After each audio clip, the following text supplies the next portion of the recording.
అంటే నాకు విశాఖపట్నం సత్యానంద్ గారు నన్ను ఇక్కడికి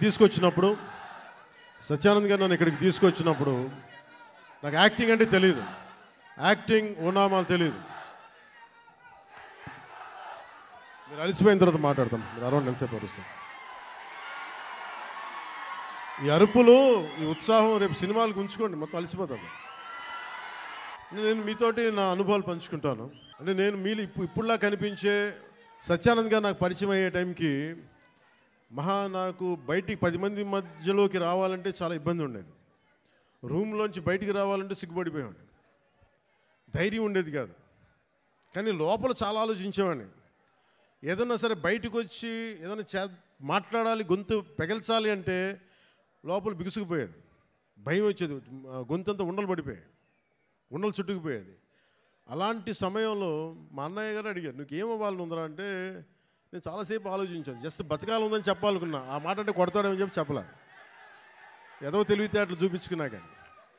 కానీ నాకు లోపల ఏముండిందంటే, నాకు ఏ కోరికలు లేవు. నాకు చిన్నప్పటి నుంచి నాకు పెద్ద ఏం కోరికలు లేవు. ఏదో మామూలుగా బతకడం తప్ప ఒక హీరో అవ్వాలనో లేదంటే సాధించాలనో లేదు. కానీ చిన్నప్పటి నుంచి ఉన్న ఒక్క మూల లక్షణం ఏంటంటే, అన్యాయం జరిగితే ఎదురుదాడి చేయాలని ఉంటుంది. నాకే జరగక్కర్లే, అలాగే సహాయం చేయాలనిపిస్తుంది. ఈ 2 లక్షణాలు తప్ప సినిమాలు చేద్దామని కానీ డబ్బులు సంపాదించాలని కానీ నాకు ఆలోచన లేదు. అలాంటి నాకు చదివేవాడిని. అలాంటి నాకు వీని ఇలా వదిలేస్తే ఎటు కాకుండా పోతాడని మా అన్నయ్య గారికి భయం వేస్తుందేమో. ఒక రోజున సత్యానంద్ గారిని పిలిపించి, ఆయన మంచుపల్లికి సినిమాలో ఆయన ఒక అసిస్టెంట్ డైరెక్టర్గా పనిచేస్తారంట. ఆయన పిలిపించి, ఈయన ఢిల్లీ నేషనల్ స్కూల్ ఆఫ్ డ్రామాలో ఆయన అక్కడ చాలా పాల్గొని నేర్చుకుని ఆయన అలాంటి వ్యక్తిని తీసుకొచ్చి నాకు నన్ను ఆయనకి అప్పచెప్పి చేయమన్నారు. ఆయనకి నేను ఎంత ఇబ్బంది పెట్టేవాడినంటే, మీరు ఒకసారి రండి సత్యానంద్ గారు, మీ కష్టాలు చెప్తాను. ఇప్పుడు దాకా తెలియదు కదా ఎవరికి నేను ఆయన ఎలా ఇబ్బంది పెట్టేవాడిని. ఆయన వచ్చి కూర్చొని చాలా డైలాగులు చెప్పేవాళ్ళు. బాబు మీరు ఇలా చదవండి, ఇలా రాయండి అని చాలా పేపర్లు ఇచ్చేవాళ్ళు. నేను రూమ్లో తీసుకెళ్ళామండి. మనం ఒక పని చేద్దాం సార్, అలా బయటికి వెళ్దారండి అని చెప్పి, మా అన్నయ్య తిడతాడని చెప్పి బయటికి తీసుకెళ్ళి, సార్ రేపు చేద్దామండి, ఈరోజు కొంచెం అలవాటు చేసుకుందాం. మళ్ళీ ఈయన కూర్చోబెట్టి చాలా పెద్దగా మాట్లాడేస్తే నాకు సిగ్గు అనిపించేది, కొంచెం చెమటలు పట్టేసాయి. అలాంటి నెమ్మదికి ఈయన మభ్య పెడితే మెడ్రాస్లో, చెన్నైలో పని జరగట్లా. ఒక 1 నెల రోజులు చూశారు. ఈయనకి అర్థమైపోయింది, ఈయన ఇక్కడే ఉంచితే వీడు ఏ పని వీడు చెయ్యకపోగా నన్ను కూడా చెడగొట్టేస్తాను భయం వేసింది అనుకుంటా. ఆయన ఏమనేవాళ్ళు, చూస్తూ ఉండేవాళ్ళు. సో నన్ను ఫైనల్గా ఏం చేశారంటే, మా అన్నయ్య చిరంజీవి గారికి ఏం చెప్పారంటే, తమ్ముడిని నేను విశాఖపట్నం తీసుకెళ్తానండి, అక్కడ కొంచెం నాకు టీం అంతా ఉంటుందని. అని తీసుకెళ్ళి నన్ను ఇక్కడ పడేశారు. మధ్యలో పడేస్తే నేను ఈయనంటారు కూర్చోబెట్టి నడిచే డ్యాన్సులు చేసే ఇవంటే నాకు సిగ్గుతో చచ్చిపోయేవాడిని. ఎలారా వీళ్ళందరూ యాక్టర్స్ అవుతారు, ఎలారా వీళ్ళందరూ చేస్తారు అనుకునేవాడిని. మరి మెల్లిగా నా చేత కొంచెం సిగ్గు, చిన్న మ్యూజిక్ ఫస్ట్ నాకు నేర్పించిందల్లా ప్రారంభించింది సరస్వతి నమస్తుభ్యం అనే ఒక ప్రార్థనతోటి నాకు నా నటనా శిక్షణ మొదలైంది. అందుకే సరస్వతి దేవికి అని నాకు ఈ రోజుకి గుర్తు. ఆయన సరస్వతి ప్రార్థన రోజు పొద్దున్నే చేయించి నాకు క్లాసెస్ పెట్టేవాళ్ళు, ప్రారంభించేవాళ్ళు.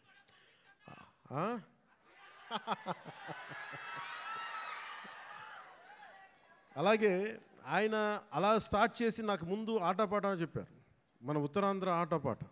అవి నాకు చాలా ఇంట్రెస్ట్ వచ్చింది. మెల్లిగా ఆయన్ని చిన్న ఏమంటుందో పాముని ఏమంటుందని ఒక వైల్డ్ యానిమల్ని ట్రైన్ చేస్తారు చూసారా, అలా కొద్దిగా ట్రైన్ చేసి ఒక 2 అక్కడ దాకా తీసుకొచ్చాను నన్ను. అంటే నోట్లో నుంచి ఒక వాక్యం, అమ్మ ఇట్రా నాన్న నేను బయటికి వెళ్తున్నాను చెప్పడానికి కూడా నేను తటపాయించే నా వ్యక్తిత్వానికి ఒక 1.5 hour ఒక స్ట్రీట్ ప్లే చేయించిన అంత బై ద ఎండ్ ఆఫ్ 2 నెలల్లో. సో నన్ను అంత ట్రైన్ చేసి నేను నేర్చుకున్నది ఏంటంటే, నటన నేర్చుకోలేదు ఈయన దగ్గర, ధైర్యాన్ని నేర్చుకున్నాను ఈయన దగ్గర. అంటే నీకు ఏదైనా ఒక అభిప్రాయం ఉన్నప్పుడు నిర్భయంగా చెప్పడం చేసుకో, ఏమవుతావు, మహా అయితే ఫెయిల్ అవుతావు, ఏమవుతుంది. నాకు ఎందుకు ఆయన పాదాలకి ఈరోజు ఎప్పుడు నాకు అనిపించిన ఎందుకు ఇష్టం అని నమస్కారం పెడతానంటే, నాకు ధైర్యాన్ని నాకు పరిచయం చేసిన వ్యక్తి ఆయన. అంటే నీకు అభిప్రాయాలు 100 ఉండొచ్చు, లోపల భావాలు 1,00,000 ఉండొచ్చు, కానీ వాటి మీద నువ్వు ముందుకొచ్చి దాన్ని యాక్ట్ చేయకపోతే ఏం అవ్వదు అనేది నాకు ఆయన నోటితో చెప్పాల, ఆ ట్రైనింగ్ ద్వారా చెప్పారు. నేను అప్పుడు అనుకున్నాను యాక్టింగ్ అని. నాకు యాక్టింగ్ అని నేను నేర్చుకోలేదు, నాకు జీవిత పాఠాలు నేర్పారు నా గురువు ఆయన. సో చిరంజీవి గారికి నేను ఏం చెప్పానంటే, ఒక సంవత్సరం తర్వాత, అన్నయ్య మీరు ఇప్పుడు సినిమా తీగిపోయినా పర్లేదు కానీ నాకు జీవితంలో బతికే శక్తిని ఇచ్చేవి ట్రైనింగ్ వల్ల. నేను ఏ కూలి పని చేసుకునే బతికేస్తాను తప్ప నాకు యాక్టరే అవ్వాలని లేదు. నాకు చాలా సంతోషం. ఆ తర్వాత అక్కడమ్మా ఇక్కడమ్మాయి నన్ను తీసుకొచ్చారు.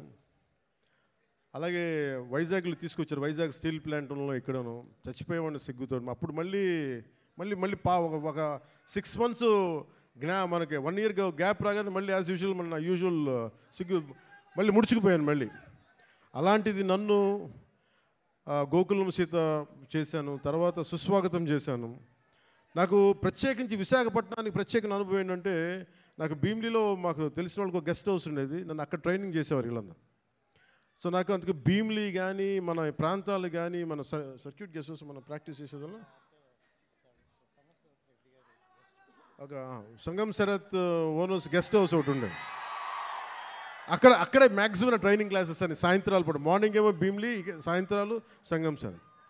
ఇప్పుడు ఇవన్నీ చెప్పాను అనుకోండి, ఈ పవన్ కళ్యాణ్ ఏ ఊరు వెళ్ళినా కనిగిరి వెళ్తే కనిగిరిలో పెరిగానంటాడు, వైజాగ్ వస్తే వైజాగ్లో పెరిగానంటాడు. కానీ నేనేం చేస్తాను, అందుకే నా పేరు పవనం. నేను తిరుగుతూ ఉంటాను, వెళ్తూ ఉంటాను. మనం పవనాలైతే అవి కూపడుకోవాలి, ఇలాగే మాట్లాడతారు. బావిలో కప్పలు గిరిగిసుకొని కూర్చుంటే వాళ్ళకి అర్థం కావు. పవనం తాలూకు శక్తి వాటికి అర్థం కాదు. పవనం సర్వంతర్యామి.